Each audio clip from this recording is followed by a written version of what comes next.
अस्सलामु अलैकुम वरहमतुल्लाहि वबरकातुहू।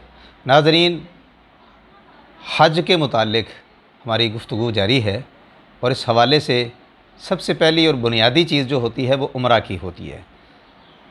जो शख्स हज क़िरान या हज तमत्तु करने वाले हैं, जो लोग, उनके लिए उम्रा की अदायगी सबसे पहले और बुनियादी है। उम्रा की अदायगी किस तरह करनी है? सबसे पहले हमने इहराम बांधना है और इहराम मीक़ात से, जो जाने वाले हैं पाकिस्तान से जद्दा की तरफ, वो एयरपोर्ट से इहराम बांधेंगे और अगर घर से भी इहराम बांध के चले जाएं तो कोई हरज नहीं, लेकिन मीक़ात के मौके पर आके तलबिया कहना शुरू कर दें। और इहराम बांधते वक़्त गुस्ल करना, खुशबू लगाना इससे पहले ये साबित है, लेकिन इहराम के बाद खुशबू जायज़ नहीं है। गुस्ल अगर आपने पहले किया हुआ है तो फिर मीक़ात के वक़्त मौके पर आप इहराम बांध लें तो इंशाअल्लाह इसकी गुंजाइश मौजूद है। और बाद लोग इहराम बांधते वक़्त 2 रकत अदा करते हैं, ये रसूल करीम सल्लल्लाहु अलैहि वसल्लम से साबित नहीं है। अब इहराम बांधने के बाद तलबिया शुरू कर देना है मीक़ात से, और तलबिया पुकारते हुए जब आप वहाँ पहुँचें तो मैं गुजारिश करूँगा कि जब आप मक्का शरीफ में पहुँचे ना, तो सबसे पहले आपको खाने की भी ज़रूरत होगी और आपको आराम की भी ज़रूरत होगी। बाज़ भाई जल्दी जल्दी से जाके उम्रा के लिए कहते हैं कि उम्रा पहले कर लें, थकावट भी होती है, भूख भी लगी होती है, तो ऐसी सूरत में उम्रा की अदायगी करते हैं जो कि दुरुस्त अमल नहीं है। ऐसी सूरत में इत्मीनान के साथ वो उम्रा नहीं कर पाते। तो लिहाजा चाहिए ये कि वो आराम कर लें, सो लें, गुस्ल कर लें और गुस्ल करने के बाद खाना खाएँ। खाना खाने के बाद इत्मीनान के साथ आप बैतुल्लाह शरीफ चले जाएं। और बैतुल्लाह शरीफ जाते वक़्त बाज़ भाई इस तरह करते हैं, नज़रें झुका के इस तरह करके जाते हैं कि पहली नज़र के ऊपर जाके हमने जो दुआ मांगनी है वो दुआ अल्लाह ताला रद्द नहीं करते। भाई जो भी दुआ आप वहाँ जाके मांगेंगे, अल्लाह सुब्हानहू व तआला कोई भी दुआ रद्द नहीं करेंगे। तो आपने दूर से बैतुल्लाह शरीफ को देखना है, जैसे ही नज़र पड़े आप बैतुल्लाह शरीफ को देखते रहें। बैतुल्लाह शरीफ पहुँचें और मस्जिद में दाखिल होने की दुआ पढ़ें, और उसके बाद सबसे पहला काम जो आपने करना है वो है हजरे अस्वद के सामने आके, बराबर आके आपने इस्तिलाम करना है। बिस्मिल्लाह अल्लाहु अकबर इस तरह करके इशारा करना है। अगर आप बोसा ले सके तो बोसा लेना है, और अगर आप छड़ी के साथ टच करके उसको बोसा दे सकें तब भी ऐसा कर सकते हैं, लेकिन रश बहुत ज़्यादा होता है, इसलिए इस्तिलाम इस तरह करके इशारा करके ही काफ़ी है। इशारा करके बोसा नहीं देना, बल्कि वहाँ से आपने शुरू कर देना है। और वहाँ जाके पहले जो इहराम बांधा हुआ था ना, उसकी कैफियत ये थी कि आपने दोनों कंधों के ऊपर चादर ली हुई थी। अब वहाँ क्या करना है कि आपने दायां कंधा वो नंगा कर देना है। इसको कहते हैं इज्तिबा, यानी दायां कंधा नंगा करना है और नीचे से चादर दूसरे कंधे के ऊपर डाल लेनी है, और फिर आपने तवाफ़ शुरू कर देना है। बाज़ भाई वहाँ जाके कहते हैं पहले तवाफ़ की ये दुआ, दूसरे की ये दुआ, तीसरे की ये दुआ। ऐसा साबित नहीं है। जो भी आप दुआ करना चाहें वो कर सकते हैं। तो पहला तवाफ़ करते वक्त आपने रमल करना है। रमल क्या होता है? थोड़ा सा दौड़ने की कोशिश करनी है। ये 3 चक्रों में ऐसा करना है। और तवाफ़ करते हुए आपने रुकने यमानी के ऊपर जब पहुँचना है तो वहाँ जाके कोशिश करनी है कि आप हाथ लगा लें।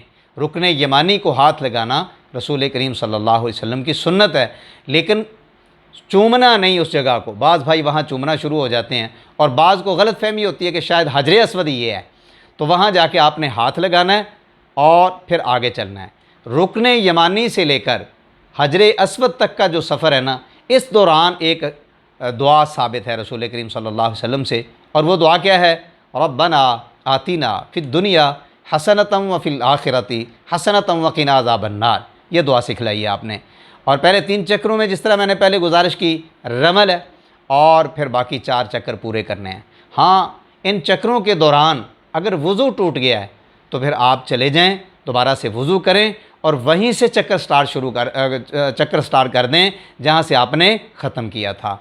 और इस दौरान अगर नमाज का वक़्त हो गया है तो फिर वहीं आप नमाज़ पढ़ें, और नमाज की हालत में अगर आपने इस्तिबा किया हुआ है तो आप कंधे के ऊपर कपड़ा रखेंगे, क्योंकि आपका कंधा नंगा होगा तो नमाज नहीं होगी।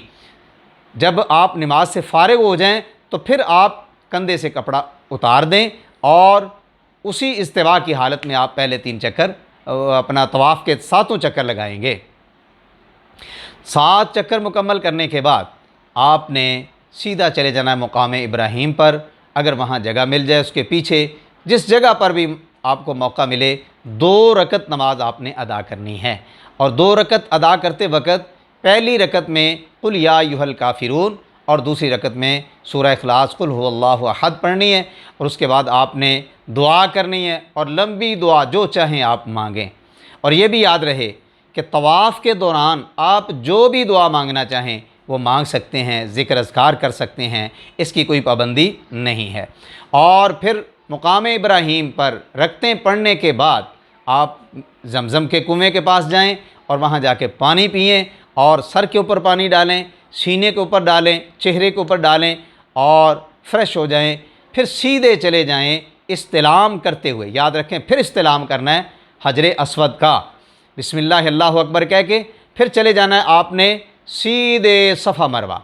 सफ़ा मरवा 2 पहाड़ियाँ हैं। सफ़ा के ऊपर आपने चढ़ के बैतुल्लाह शरीफ को सामने नज़र, अगर आपको नज़र आ रहा है तो बैतुल्लाह शरीफ की तरफ रुख करना है और फिर आपने दुआ करनी है।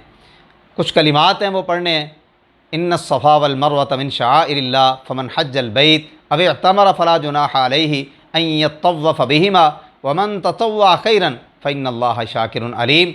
ये दुआ ला इलाहा इल्लल्लाहु वहदहु ला शरीक लहु लहुल मुल्कु व लहुल हम्दु युहयी व युमीतु व हुवा अला कुल्लि शैइन क़दीर। ला इलाहा इल्लल्लाहु वहदहु अनजज़ वअदा व नसर अब्दा व हज़मल अहज़ाब वहदा। ये कलिमात पढ़ने के बाद दुरूद पाक पढ़ें और दुआ करें। फिर दोबारा से ये कलिमात पढ़ें, फिर दुरूद पाक पढ़ें, फिर दुआ करें, फिर पढ़ें, यानी 3 दफ़ा आपने ऐसा करना है। और उसके बाद आपने चक्कर लगाना है मरवा की तरफ। मरवा की तरफ जाते हुए आपको ग्रीन लाइटें नज़र आएंगी। जहाँ ग्रीन लाइटें नज़र आएँ वहाँ थोड़ा सा आपने दौड़ना है और जहाँ ख़त्म हो जाएँ वहाँ दौड़ ख़त्म कर देनी है। इसी तरह आपने मरवा के ऊपर पहुँच जाना है। और याद रखें कि मरवा पर पहुंचकर आपका 1 चक्कर मुकम्मल हो चुका। बाज़ कहते हैं कि सफ़ा से मरवा, मरवा से वापस सफ़ा की तरफ आएंगे तो 1 चक्कर होगा, नहीं, बल्कि मरवा पर जाने के बाद आपका 1 चक्कर मुकम्मल हो चुका।